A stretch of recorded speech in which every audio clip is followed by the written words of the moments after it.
Short story. Nami's paw. Nami nervously followed the three strange women all the way to the crater of the large mountain in the center of the island, still just as confused as she was when they first appeared to take Luffy. By the time they finally made it to the village, Luffy's body was covered in mushrooms, and he still hadn't woken up. On their way, Nami was only able to obtain limited information.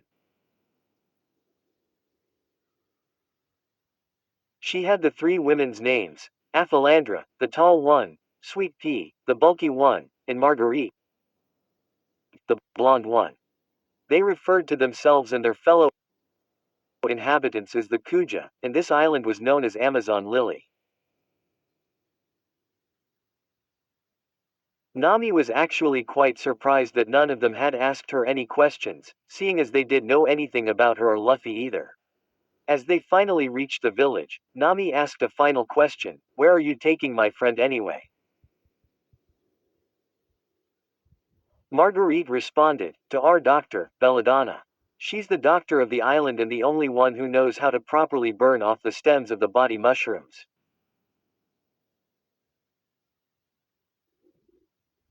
Burn. Nami thought as she looked at Luffy's fungus-ridden body being carried by Aphalandra. Is this gonna hurt Luffy? They approached a small hut in the village and entered it, Nami's mind still centered on Luffy's well-being. Luffy's paw. Luffy woke up in excruciating pain. It felt like fire was spreading across his entire body. He opened his eyes in panic to see that fire actually was spreading across his entire body. His vision was too blurry to make out any faces, but there were several people gathered around him. His sight cleared temporarily and he laid his eyes on his navigator, looking down at him with utter worry on her face. Nami, he mumbled before passing out once more from the burns.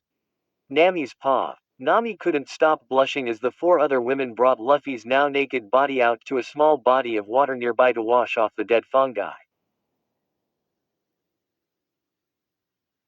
Belladonna, Sweet Pea said as she and Marguerite cleaned of Luffy, I think you missed a mushroom. The large woman then pointed in between Luffy's legs, and Nami couldn't believe what she was hearing. What is it with these people? She thought as she looked at Luffy's.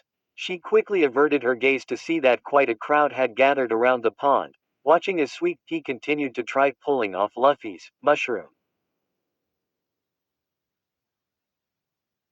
All women, Nami thought. Something's weird about this place. It was at that moment that a short, old woman with a large snake staff stepped into the crowd. What's going on here?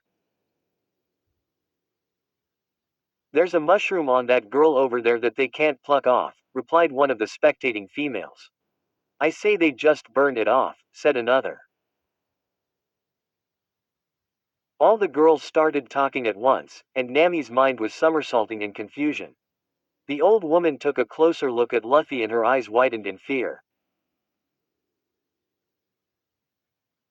She fell back, and two other girls caught her in surprise. Granny Nyan.